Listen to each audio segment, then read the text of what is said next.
If you love cooking like I do, then you end up doing a lot of chopping, especially when you make Mexican food. So I'm going to show you 3 tips that I think will make cooking a little bit easier once you've mastered these. Cutting up an onion, I do it a little bit differently than the way that they teach it in culinary school.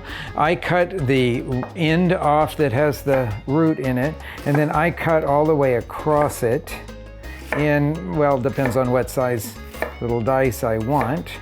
And then I cut across the other way, going with the round shape of the onion.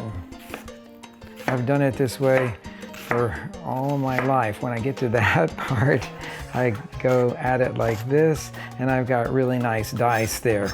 Maybe not exactly culinary school style, but it gets the job done. With an avocado, you cut around the pit, going from the stem end to blossom end and back around again, and then twist the 2 sides apart. If you want diced avocado, you can score right up against the skin. You can do that because this is a Hass avocado, and Hass avocados have a really tough skin. And then scoop out the avocado with a spoon going straight up against that skin, and you'll have easy diced avocado. This is an absolute must for anybody that's going to be making any cuisine that uses cilantro. You take the bunch of cilantro and you turn the top part underneath so that you've got a very compact and tight bunch like that. You don't take the leaves off of the stems.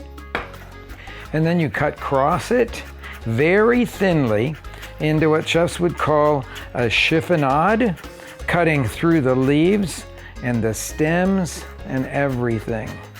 Now the nice thing about this type of cilantro, if you're working with a bunch that has been washed and dried, is that this beautiful stuff, this beautiful fluffy cilantro, will last like that for 24 hours in your refrigerator if you just put a little damp paper towel on top and cover it with plastic wrap. If you want the full trick, if you toss these dried, thinly sliced leaves like that, put them over to the side, and at the bottom will be almost all of the stems, and you can get rid of those, put those over with the part of the stems that remains. And you've got beautiful, fluffy, sliced/chopped cilantro.